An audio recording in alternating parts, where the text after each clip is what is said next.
하나님의 말씀은 마태복음 26장 36절로 43절까지를 교독하시겠습니다.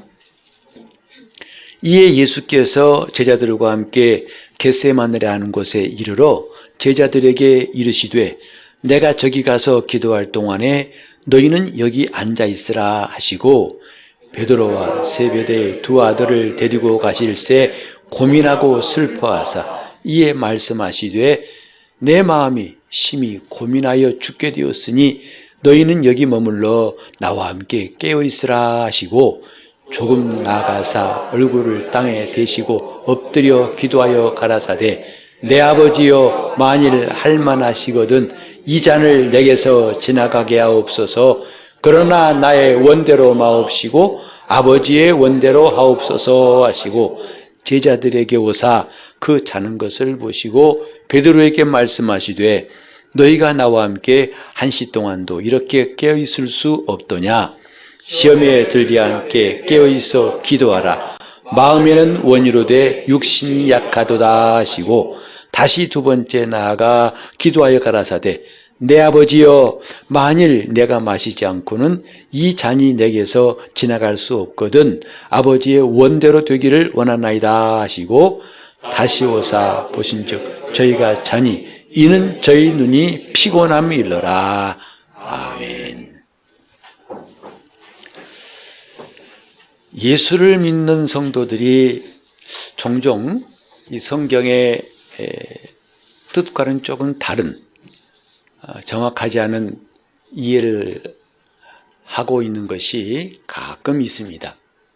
오늘 본문도 그 말씀 중에 하나일 것인데 곧 마음은 원이로되 육신이 약하도다. 많이 익숙하시죠? 이제 목사님 이해해 주세요.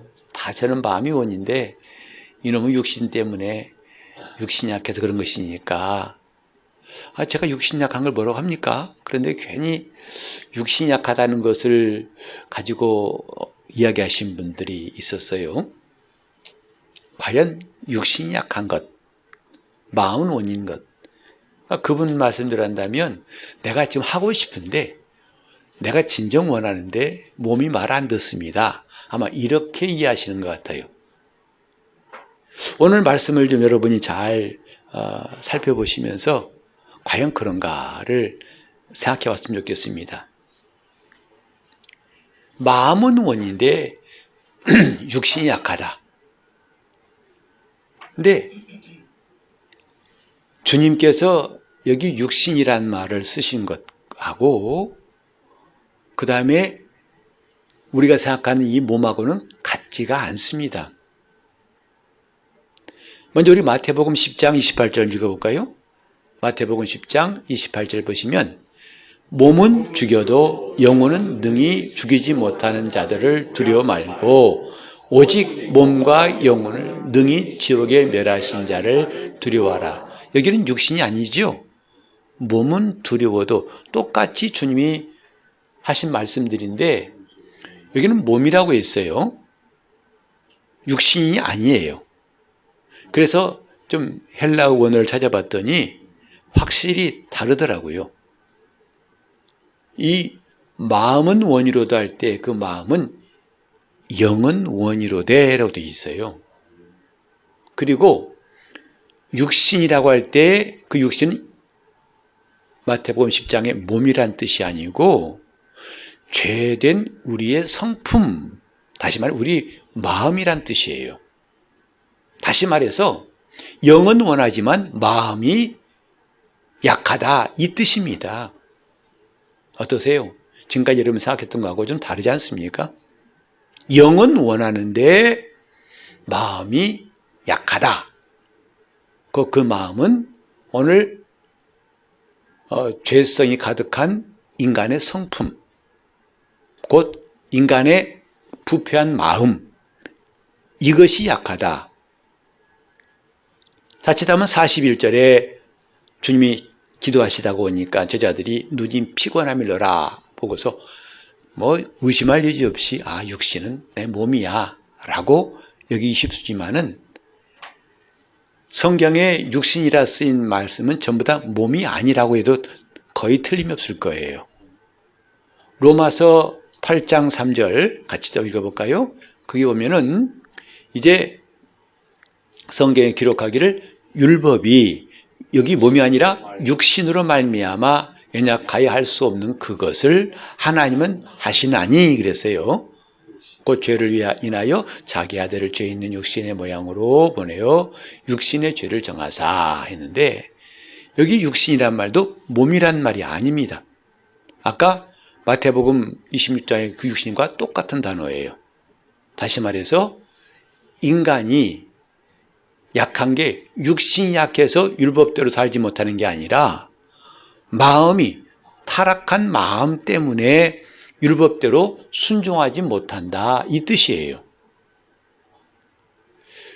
우린 자꾸 이렇게 성경을 내 생각대로 내 느낌대로 볼 때가 적지 않은 것 같습니다. 그래서 내 식대로 성경 받아들이는 거죠.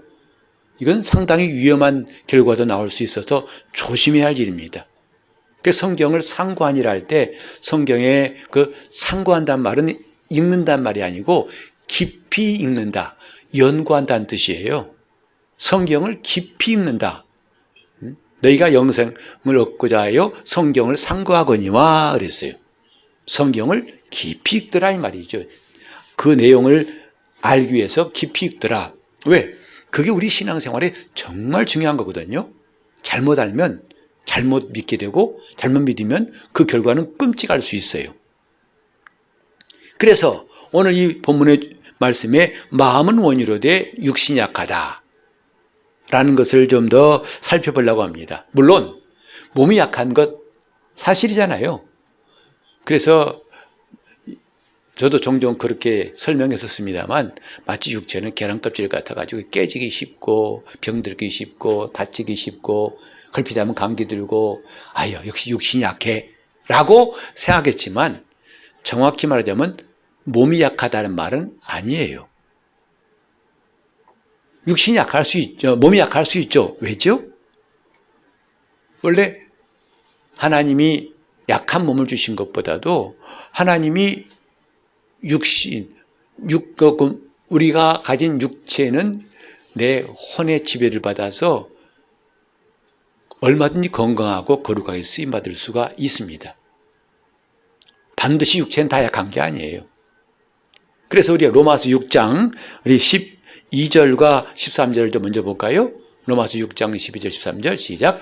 그러므로 너희는 죄로 너희 죽을 몸에 왕노릇하지 못하게 하여 몸의 사욕을 좇지 말고 또한 너희 지체를 불의의 병기로 죄에게 드리지 말고 오직 너희 자신을 죽은 자 가운데서 산 자같이 하나님께 드리며 너희 지체를 의의 병기로 하나님께 드리라. 여기는 육신이란 말이 없죠. 몸, 지체로 나와 있어요. 그래서 중요한 것은 이 몸을, 이 지체를 의의 병기로 드릴 수도 있고 불의의 병기로도 내놓을 수 있다는 거예요. 우리는 무조건 몸이 약해서란 말, 그건 하나님 내가 주의 뜻대로 살고 싶지만 몸이 약해서란 말은 정확한 뜻이 아니라 이 말이에요. 정확한 이해가 아니에요. 몸이 약한 게 아니고 마음이 약한 거예요. 우리는 하나님 앞에서 종종 이런 오해를 많이 하셨습니까? 육체는 하나님이 마귀에게 내주신 거야. 얼마든지 이건 짓밟히고 얼마든지 이렇게 생각하면 오늘 로마서 6장 말씀이 굉장히 혼란스러울 거예요. 하나님 그렇게 말씀하신 적 없어요.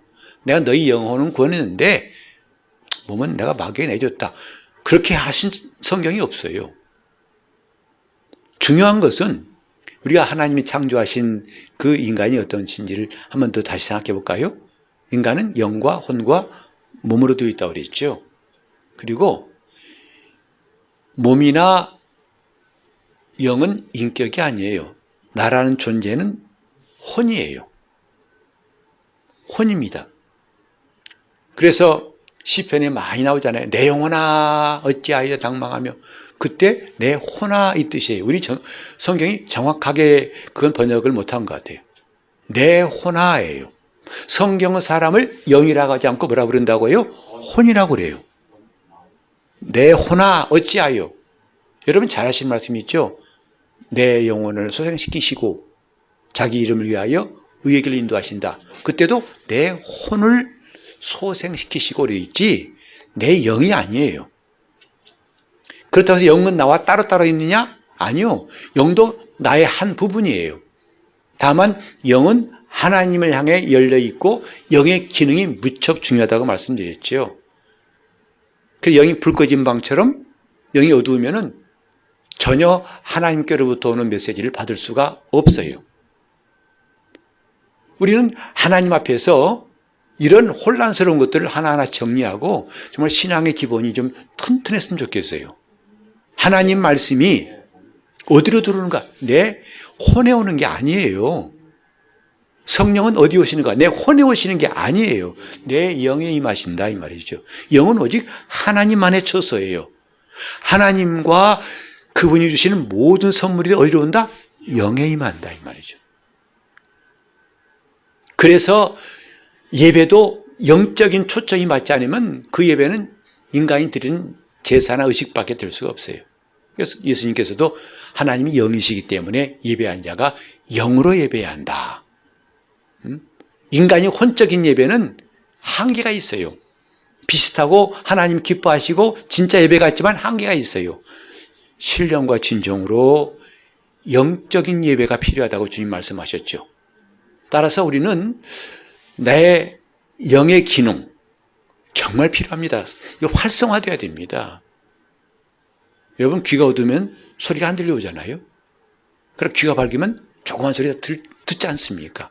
내 영이 살아있고 내 영이 밝으면 하나님의 세미한 음성까지 들을 수가 있어요.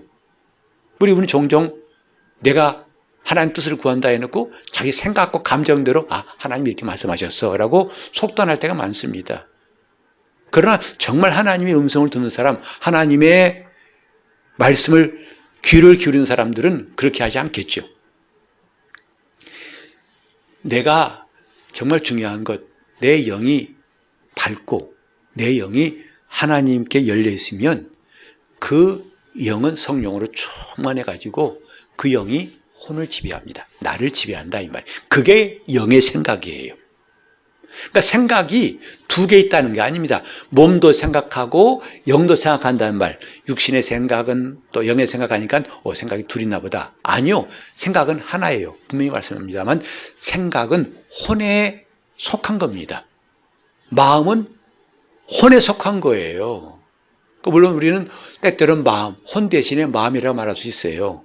그러나 정확히 말하면 마음은 혼에 속한 것이고 혼은 생각하는 존재예요. 근데 뭘로 생각하느냐? 영이 주는 메시지로 생각하느냐? 아니면 몸이 주는 메시지로 생각하느냐 해서 영의 생각과 몸의 생각이 나뉘는 거죠. 그러니까 자기 영이 잠든 사람은 오직 하나님의 말씀을 들을 수가 없어서 순전히 보고 듣고 느끼고 몸이 주는 정보만 가지고 판단하는 것입니다. 여러분 이런 말 있죠. 어렸을 때 너 친구를 잘 사귀어야 돼. 공부 잘하는 친구 사귀면 공부 잘할 수밖에 없잖아요. 근데 학교 안 나오고 학교 간다고 딴 데 가고 나쁜 짓 하는 친구 만나 걔들에 어울리면 나쁜 사람 돼요.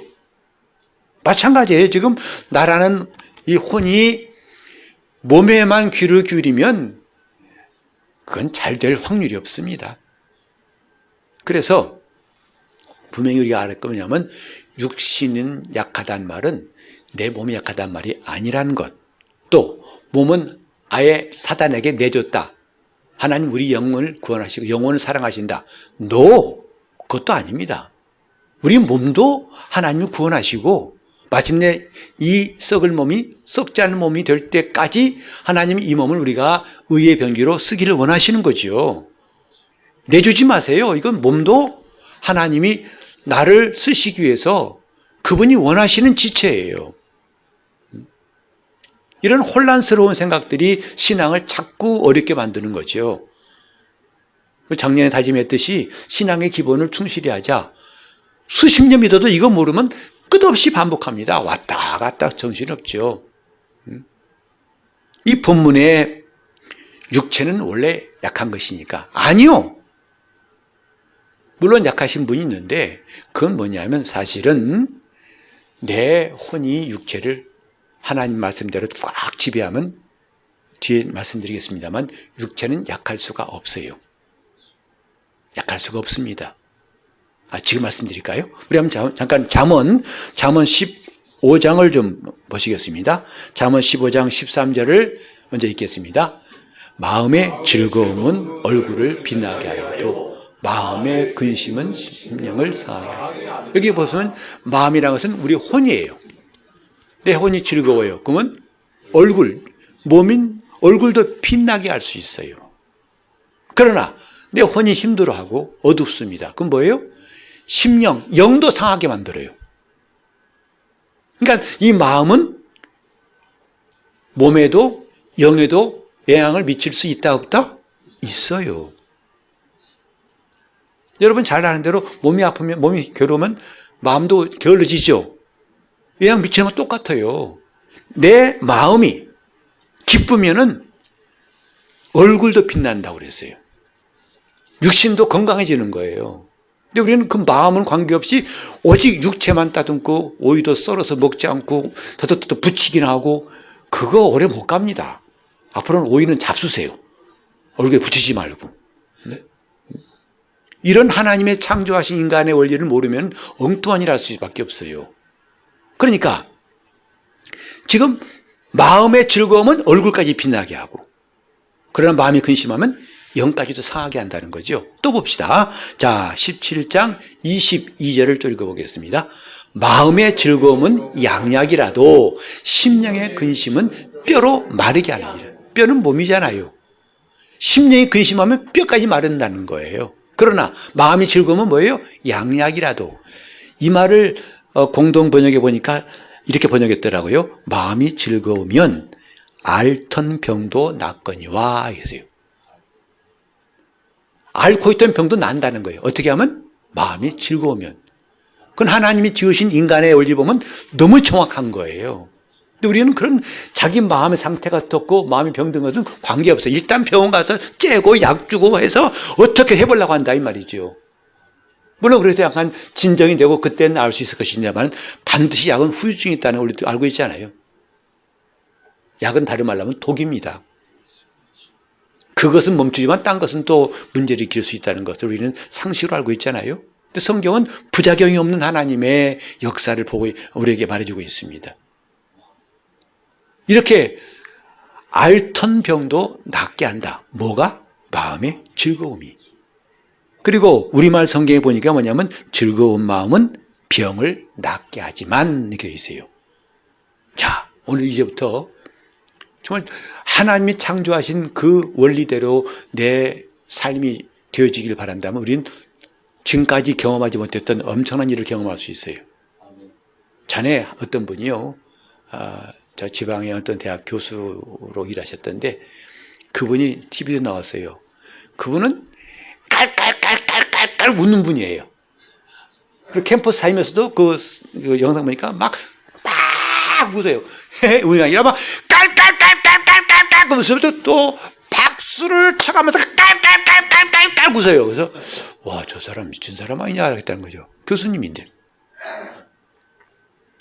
웃음이 얼마나 놀라운 몸의 효과인지를 그 사람이 늘 강조하고 박수를 치면서 이게 몸에 좋다고 하더라고요. 아니, 영의 기능은 일단 접어놓고 혼도 그렇게 마음도 기쁘면 이렇게 나온다는데 그 기쁨 근원이 영에서 나온 거라면 얼마나 놀랍겠어요. 그죠? 이런 하나님의 말씀에 대해서 우리가 잘 기억한다면 놀라운 결과를 가질 수 있어요. 웃으면 복이 와요. 전에 TV 프로그램이 있어요. 근다고 히 웃는 거 그건 복 안 와요. 그러나 하나님이 영에 주신 그 능력이 혼을 깨우고 혼이 살아나고 혼이 그것으로 기뻐하면 복은 올 수밖에 없다는 것 상식적인 것입니다. 오늘 보세요. 우리 과연 우리 마음이 기쁜가? 지금 예배하는 마음이 기쁜가? 그 원인이 뭐냐면 영이 주는 것을 지금 혼이 받고 있지는 못해요. 차단되어 있어요. 막혀 있어요. 자, 또 봅시다. 자, 잠언 18장 14절을 읽겠습니다. 사람의 심령은 그 병을 능히 이기려니와 심령이 상하면 그것을 누가 일으키겠느냐. 다 지금 그 연관된 말씀이잖아요. 심령이 그 병을 능히 이길 수 있다는 거, 몸의 병을 이길 수 있다는 거죠. 실제로 충만한 예배에 와가지고 박수치다 병난 사람 봤어요. 찬송하다 나중에 보니까 나 이거 디스크인데 왜 안 아프지 이랬다는 거죠. 이게 무슨 신기한 일이 아니에요. 너무나 당연한 일인데 우리는 지금 예배를 드리던 뭐가 묵직하고 무거워요. 하나님을 향해 있는 게 아니라 자꾸 세상 사람들이 눈에 보이고 저 보기서 오늘 또 교회 나와서 안 나오면 좋겠는데 차라리 자기 안 나오면 그 사람도 가지고 그래요. 너는 안 나오지 말아라 그럴 거예요 아마. 그런 것만 가지고 어떻게 영적인 예배가 되겠냐 이 말이죠. 영이 살아야 한다 이 말이에요. 예수님이 우리를 구원하시고 이미 우리 영을 구원하셨어요. 이제는 우리 방이 더 이상 불 꺼진 방 같이 우리 심령이 불 꺼진 방이 아니라 이제는 전기가 들어오는 방이 되게 하셨으니 불을 켜라는 거예요. 스위치를 올리라는 거예요. 그러면 혼이 깨어납니다. 그리고 혼은 몸을 움직일 때 몸은 살아나는 거예요. 그게 하나님 창조하신 인간이거든요. 그래서 우리가 그런 말도 있잖아요. 요한 3서 2절 보면 이런 말씀, 유명한 말씀이죠. 요한 3서 2절 같이 읽어볼까요? 사랑하는 자여 내 영혼이 잘됨 같이 내가 범사에 잘되고 강건하기를 내가 간구한다. 사도 요한이 간절히 기도하는 그 기도 축복한 내용이 이거 아닙니까? 여기도 내 영혼이 아니라 내 혼이 잘된 같이 했어요. 그 혼이 잘된다는 말이 뭘까요? 사람들은 잘된다는 것이 뭐죠? 내가 마음먹은 대로 돼요. 가고 싶은데 가고 하고 싶은데 하고 원하는 게 되고 그러면 잘 되는 거잖아요. 근데 그건 자기가 원하는 것이 되는 것이 형통이라고 생각하지만 성경은 하나님이 원하시는 것들을 될 때의 형통이라고 말하고 있습니다. 요셉이 잡혀간 게 뭐가 형통한 겁니까? 갑자기 누명서가 오게 된 게 뭐가 형통한 겁니까? 그러나 그가 형통했더라 했어요. 왜? 하나님이 원하신 대로 되어지기 때문이다 이 말이죠. 때때로 성도들이 시험을 당하고 어려움 당합니다. 하나님이 원하신 대로 된다면 그것도 형통한 거예요. 지금 형통의 기준이 나냐 하나님이냐 이거예요. 지금 내 기준이 하다 보니까 늘 하나님과 갈등이 생겨요. 하나님 너무하시지 않습니까? 그러죠. 아니야, 너 지금 잘 되고 있어. 말도 안 돼요. 힘들어 죽겠어요. 형통의 기준을 바꾸세요. 내가 아니라 하나님이라고요. 예수님께서 겟세마네 기도하실 때 그거잖아요. 내 원대로 마옵시고 아버지의 원대로 되게 합니다. 그게 형통인 줄을 주님이 아시기 때문에 그렇게 기도한 거 아니겠습니까? 근데 우리는 여전히도 내가 지금 원하는 거, 내가 싫으면 다 싫어, 내가 좋으면 다 좋아, 이런 것 안 고치면은 평생 신앙생활 할 때 가시밭길 걷습니다. 꽃길이 아니에요. 여기도 사랑하는 자의 내 혼이 잘된 같이, 혼이 잘되는 게 뭘까요? 하나님이 원하신 대로 되는 게 형통. 이게 잘됨 같이란 말을 다른 말로 하면 형통함 같이예요. 내 혼이 형통함 같이. 그러니까 축복할 때 그 복을 때로는 목사님 축복해도 뭐 돈도 특별히 돈 버는 것도 없고 별거 없더라고. 뭐 아픈 거 똑같이 아픈 거 말이야. 재미없어. 있으나 마나야. 그래서 신방 안 받아. 근데 오해하고 계신 게 있어요. 내가 원하는 것대로 되는 것은 형통이 아니라는 것. 주님이 원하시는 것대로 되어지는 것이 형통인데 내 혼이 형통함 같이 어떻게 해야 형통할까요? 내 영에서 공급하는 하나님의 생각이 이루어지는 것이 혼이 형통 아니겠습니까?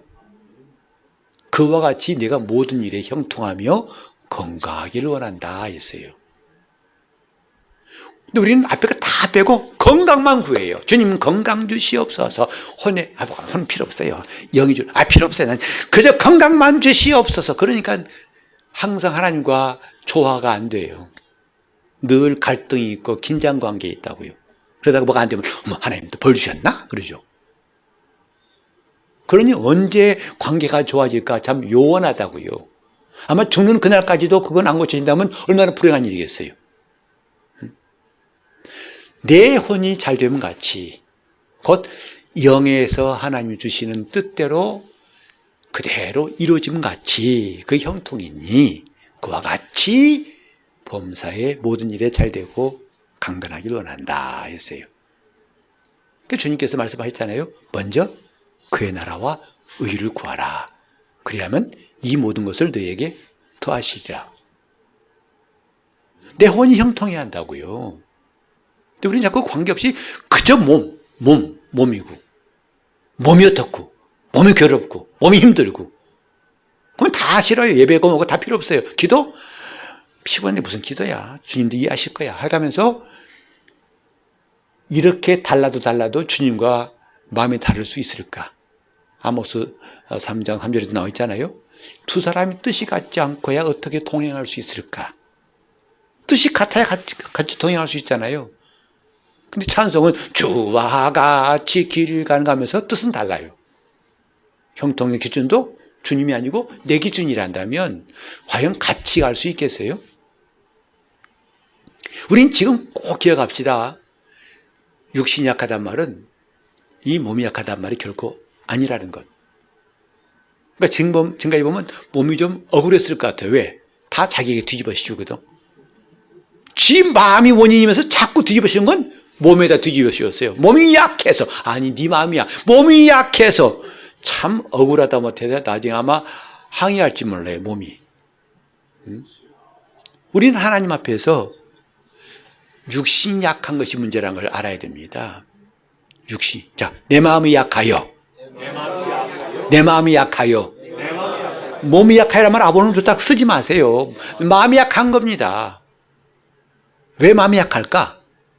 곧 성경대로 왜 육신이 약할까? 우리 지난주에 함께 말씀을 봤잖아요. 이쪽 기능이 막혔어요. 영에서 오는 모든 기능은 막혀버렸어요. 그리고 오직 기능은 이것만 살아있죠. 세상 보고 듣고 느끼고 내가 경험했던 그것만 전부예요. 그래서 그걸 자꾸 보면 그것만이 전부인 줄 알고 붙잡고 살고 그것으로 결정하다가 낭패를 당하죠. 즉 영의 기능이 마비되어 버렸고 육의 기능만 살아있다 보니까 마음은 육의 종로로 달 수밖에 없고, 그러니 하나님 말씀은 순종할 수 있는 가능성이 없어요. 턱도 없어요. 그걸 로마서 8장 3절에 율법이 육신이 연약하여 할 수 없는 그것을 그렇게 말한 겁니다. 육신이 약하다는 거예요. 몸이 약하다는 거죠. 거기다가 또 한 가지가 있어요. 지금 육신이 약해지는데 또 한 가지 원인이 뭐냐 하면 마귀가 사람 마음에 자기 생각을 집어넣고 또 하나님 주신 생각을 뺏어가는 일이 있더라 이 말이죠. 그러니까 육신이 약할 수밖에 없어요. 점점 약할 수밖에 없어요. 우리가 다 같이 요한복음 13장 2절을 읽겠습니다. 요한복음 13장 2절을 다 같이 시작. 마귀가 벌써 시몬의 아들 가룟 유다의 마음에 예수를 팔려는 생각을 넣었더니. 여러분, 이건 2000년 전의 이야기가 아니라 오늘도 똑같아요. 마귀가 유다의 마음속에만 이렇게 자기 생각을 넣겠어요? 오늘 우리 모두에게 똑같이 마귀는 자기 생각을 넣을 수가 있어요. 왜 갑자기 교회가 싫어지죠? 왜 갑자기 사람 꼴 보기 싫어지죠? 그거 괜히 그런 게 아니거든요. 지금 마귀가 자기 생각을 우리 마음에 넣더라. 유다를 통해서 주님 우리에게 말씀하시고 유다의 예를 통해 말씀하셨잖아요. 또 우리 한번 더 마태복음 자 13장 19절입니다. 예수님이 길가에 떨어진 씨를 설명하신 장면인데 같이 읽을까요? 아무나 천국 말씀을 듣고 깨닫지 못할 때는 악한 자가 와서 그 마음에 뿌리운 것을 빼앗나니 이는 곧 길가에 뿌리운 자. 하나님 말씀을 들었는데 그걸 뺏어가요. 누가? 마귀가. 그러니까 마귀는 사람 마음속에 자기 생각을 넣기도 하고 하나님 주신 생각을 뺏어가 버리기도 한다는 거지요. 그러니 그 마음은 옥토가 아니라 황폐할 수밖에 없는 거예요. 처참하고 교회는 나오지만 불신자와 다를 바가 없는 상태가 될 수 있는 거죠. 이런 역사가 있다 이 말이죠. 이게 지금 2000년 전에 옛날 말이 아니라 지금도 똑같은 현상이라는 것을 우리는 알아야 됩니다. 그래서 우리가 정신 차리지 않으면 마귀에게 이렇게 이용당할 수 있어요. 하나님 말씀이 심겨지기 전에 뺏어가 버리질 않나? 끝없이 제 생각을 심질 않나? 자, 또 그 말씀을 보시겠습니다. 13장 24절로 30절 유명한 가라지의 비유예요. 예수께서 그들 앞에 또 비유를 베풀어 가라사대 천국은 좋은 씨를 제밭에 뿌린 사람과 같으니 사람인들이 잘 때에 그 원수가 와서 곡식 가운데 가라지를 덧뿌리고 갔더니 싹이 나고 결실할 때 가라지도 보이거든. 집주인의 종들이 와서 말하되 주여 밭에 좋은 씨를 심지 아니하였나이까? 그러면 가라지가 어디서 생겼나이까? 주인이 가로되 원수가 이렇게 하였구나. 종들이 말하되 그러면 우리가 가서 이것을 뽑기를 원하시나이까? 주인이 가로되 가만두어라. 가라지를 뽑다 곡식까지 뽑을까 염려하노라. 둘 다 추수 때까지 함께 자라게 두어라. 추수 때에 내가 추수꾼들에게 말하기를 가라지를 먼저 거두어 불사르게 단으로 묶고 곡식은 모아 내 곡간에 넣으라 하리라. 좋은 씨를 뿌렸지만은 밤중에 원수가 와서 가라지를 덧뿌렸더라고 그랬어요. 이게 하늘나라의 풍경, 이 영적 세계의 풍경이에요. 하나님은 우리 마음에 좋은 씨를 뿌리시지만 그걸로 끝나는 게 아니라 밤중에 와서 원수가 가라지를 심더라. 아까 요한복음 13장 2절도 그거죠. 원수가 가라지를 뿌린 거예요. 가라지다 마음속에다가. 지금 우리 마음은 그런 상태예요. 누가 좀 원하는 대로 누가 앞에 경비를 서가지고 가라지는 팅팅팅 튕겨내고 말씀만 쏙쏙 들어오게 그런 장치에 있으면 참 좋겠는데 아쉽게도 우리 마음은 열려 있어요. 개방되어 있다 이 말이죠. 원수가 가라지를 뿌릴 수도 있고 하나님이 그 말씀을 심을 수도 있고. 근데 지금 이런 자기 상태를 아느냐 이 말이에요. 알아야 경계하고 조심하죠. 근데 알아서 해라. 나야 뭐 누가 뿌리건 관계없다. 캐세라 세라다. 내 인생은 내 거다. 까짓 건 뭐 한 번 살지 두 번 자냐. 이런 지금까지 잘못된 생각들이 자기를 갖다가 무장해제하는 거죠. 그냥 막 사는 겁니다. 막 살아요 그냥. 닥친 데 살아요. 그래놓고 나중에 책임은 하나님께 돌려요. 하나님 왜 이렇게 만드셨어요? 날 이렇게 하면 너무하시잖아요. 네가 한 것은 생각지 않고 온통 다 하나님 앞에 뒤집어 씌우려고 한다 이 말이죠. 원수가 그리하였구나. 이게 우리 마음이에요. 그래서 이렇게 나중에 굳어지다 보니까 로마서 1장 28절처럼 사람들이 그 마음에 하나님 두기를 싫어하더라 그랬어요. 아예 싫어요. 하나님이 싫어. 그래서 왜 여러분 전도하다 문제래요. 가세요. 아예 말도 못 붙이게 하죠. 또 혹시나 말을 하면 성경 덮어두고 성경 덮고 말합시다. 그렇게 했다면 자기가 골치 아프고 이길 것 같지 않으니까.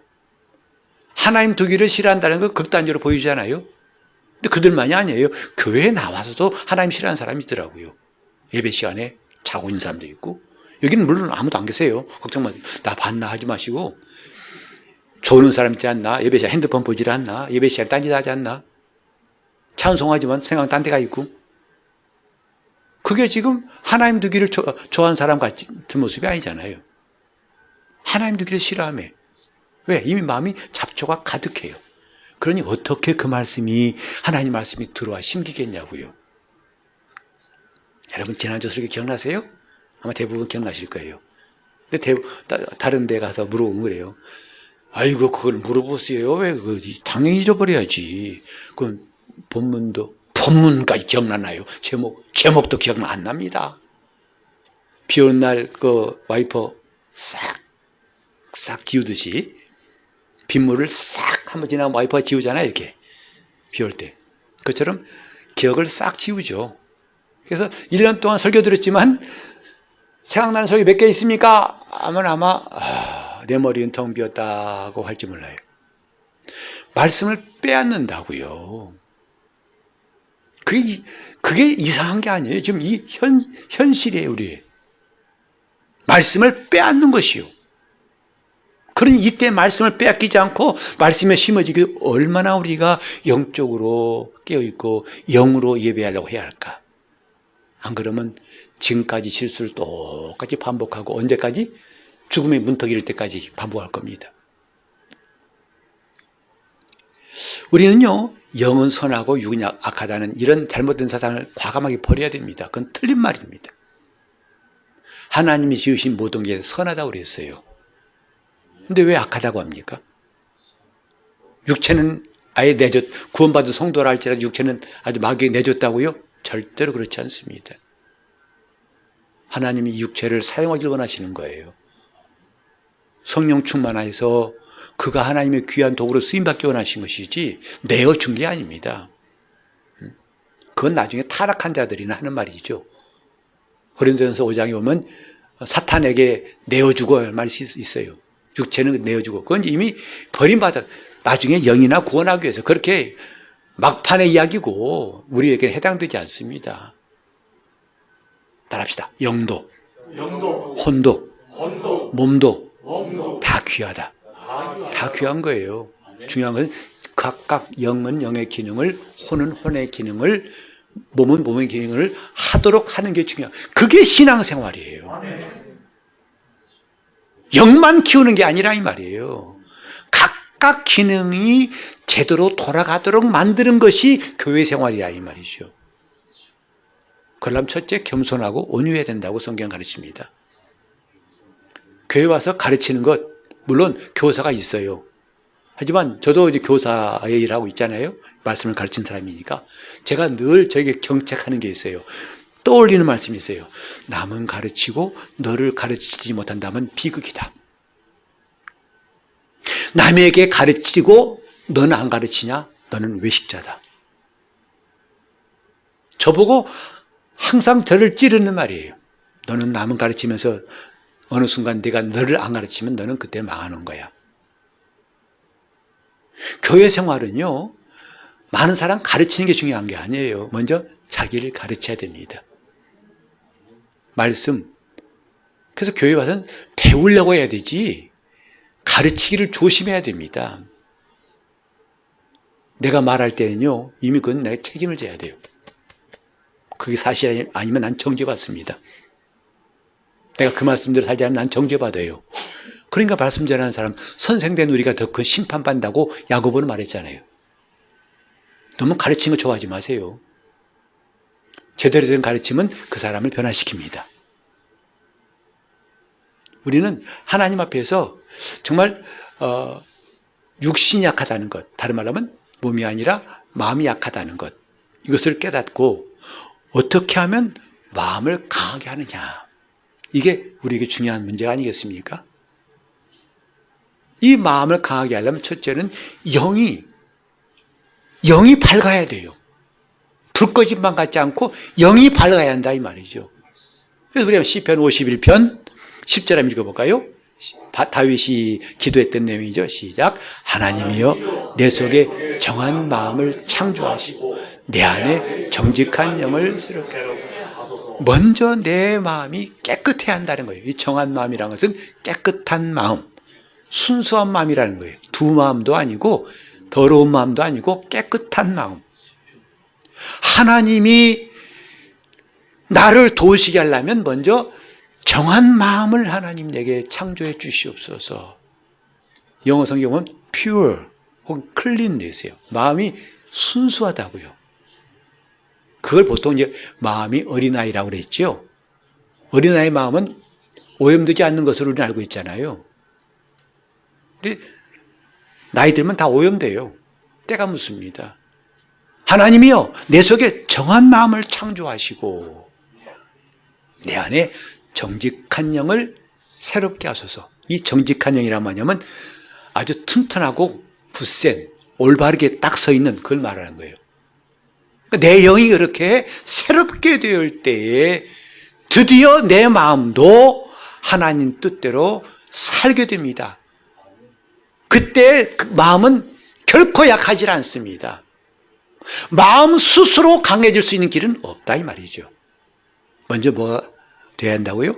내 마음이 깨끗해지고 정직한 영이 새로워질 때에 이 모든 일이 가능하다는 거죠.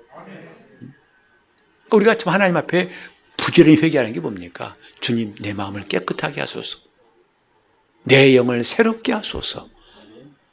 그래야 불이 환한 밤같이 하나님 주신 것들이 얼마든지 들어올 수 있고 그것이 그대로 흘러들어간 것이 혼에 가서 혼이 깨어난다고요. 혼이 깨어나면요 더러운 거 싫습니다. 여러분 깨끗하게 목욕하고 난 다음에는 더러운데 앉기 싫죠. 그러나 옷이 더럽고 그냥 아무 데나 앉지 않습니까? 지금 마음이 더러우니까 막 행동하게 되는 것이고 마음이 깨끗하면은 거룩해지면요 더러운 걸 싫어하게 됩니다. 오늘 다시 한번 우리 다윗의 기도 읽어볼까요? 시편 51편 시작. 하나님이여 내 속에 정한 마음을 창조하시고 내 안에 정직한 영을 새롭게 하소서. 이게 준비예요. 마음이 강해지는 준비라고요. 이것부터 시작인데 그 다음에 필요한 게 하나님의 말씀을 읽는 겁니다. 성경을 읽는 거예요. 저는 우리 성도들이 작년 안에 참 큰일 했다 생각해요. 거의 성도들은 참 많은 분들이 성경을 일독했어요. 1년에. 어떤 분은 일독 이상 하신 분도 있습니다만은 이건 굉장한 일이에요. 저는 그 의미를 굉장히 높게 평가하고 싶어요. 평생 예수 믿어도 성경 한번 못 읽고 주님 앞에 갈 사람도 적지 않을 터인데 우리는 한번 읽고 그래서 올해는 아니요. 아니 병마개를 땄으면 마셔야 할 거 아니겠습니까? 펑! 땄다고 해서 그러면 왜 그거 갖고 왔어요? 음료수를 병마개 딴 건 마시려고 갖고 온 건데 이제 다시 또 읽는 겁니다. 또 읽는 겁니다. 주야로 그 말씀을 묵상하자 해서 읽는 겁니다. 그것 하나님 말씀을 부지런히 읽어둘 때에 거기서 성령의 역사가 시작돼요. 성령의 역사는 하나님 말씀을 앞지르지 않습니다. 성령이 역사하시기 원하십니까? 먼저 말씀 있게 하세요. 내 안에 그 말씀이 쑥쑥 들어오게 하세요. 이것을 위해서 부지런히 성경을 읽고 또 읽고 읽고 또 읽고 창세기, 출애굽기, 레위기 읽고 여러분 제발 수요일 좀 나오세요. 수요일 나오시면 신약 성경이 무엇인가 신약 성경과 친해지는 시간이고 금요일날 나오세요. 금요일은 구약 성경이 낯설지 않은 시간으로 우리를 인도할 겁니다. 우리는 뭔가 좀 신앙생활을 수십 년 해도 아직도 미가가 누구야? 마가보고 마냐? 아니 구약에 미가가 있어서 하박국, 그건 호박국 아니고 하박국이 무슨 국이 그런 게 있어? 성경에 국도 다 있네? 아니 국이 아니고 사람 이름이 하박국이에요. 여러분은 그거 웃으시지만 실제로 진담처럼 받을 분도 있을지 몰라요. 목사님 하박국도 있어요? 호박국이요? 난 된장국 좋아하는데. 이런 정말 맥 빠진 소리는 우리는 듣지 말아야 되죠. 성경을 상고하는 거죠. 읽다 보면 말씀이 내게 채워지고 그때 성령이 역사가 일어난다고요. 그러면 그 힘이 어디로? 혼에게 들어가는 거예요. 더 이상 이때는 세상에 들려온 소리가 안 들려요. 왜? 홍수같이 그 하나님의 은혜가 말씀이 들어오는데 이 세상의 감각이 들어오겠냐고요. 그때는 혼이 강해져가지고 마음이 강해져가지고 육신이 약한 게 아니라 육신이 강해져가지고 가자 하고 몸을 끌고 간다 이 말이지요. 그때 병도 낫고 별도 올라온 역사가 다 일어나는 겁니다. 이제부터 우리는 육신이 약해지지 말고 육신이 강할 수 있기를 예수 이름으로 축원합니다. 육신이 강해집시다. 마음이 강해집시다. 이 몸 타령 그만하세요. 그 애꿎은 몸 보고 자꾸 뒤집어 씌우지 말고 내 마음이 약하구나. 같이 합시다. 내 마음이 약하여. 내 마음이 약하여. 내 마음이 약하여. 내 마음이 약하여. 성경에 말씀했잖아요. 할 마음만 있으면 받으실 터이요. 고린도후서 8장 12절에 할 마음만 있으면 받으실 터이요. 없으면 받지 않으시리라. 지금 자기에게 마음 없다는 게 문제예요. 주님께 할 마음이 없어요. 성경 볼 마음이 없고 기도할 마음이 없고 주님께 순종할 마음이 없고 회개할 마음이 없고 감사할 마음이 없어요. 그게 문제라는 거예요. 그걸 한마디로 육신이 약하여라고 하는 겁니다. 몸타령 그만하시고 이제부터 정말 마음이 더욱더 주의 은혜로 강해질 수 있기를 예수 이름으로 축원합니다. 합심에 기도하실 때 주님 내 마음이 주의 은혜로 강하게 도와주시고 내게 정직한 영을 새롭게 도와주시옵소서. 정직한 영을 내게 정말 깨끗한 마음을 주시옵소서. 통성으로 기도하시겠습니다. 하나님 아버지 우리를 불쌍히 여겨 주시옵소서. 이렇게 어리석기 짝이 없는 우리 모습을 부끄러워하여 주 앞에 내놓사오니 아픈 몸만 붙잡고서 그걸 해결하려 몸부림치는 어리석음을 버리게 도와주시옵시고 하나님 앞에 정말 육신이 약한 것이 무엇인가를 알았사오니 내 마음이 약하여 모든 문제의 원인이었음을 깨달았습니다. 주님 우리 심령을 밝게 도와주시옵시고 정직한 영을 새롭게 도와주시고 마음이 깨끗하게 도와주시고 마음이 강하게 도와주시옵소서. 하나님께 마음이 확정되게 도와주셔서 주님께 주목하고 주님에서 시선이 떠나지 않도록 도와주셔서 우리 심령이 더욱 강한 사람으로 주 앞에서 귀하게 쓰여지게 도와주옵소서. 예수 이름으로 기도합니다. 아멘.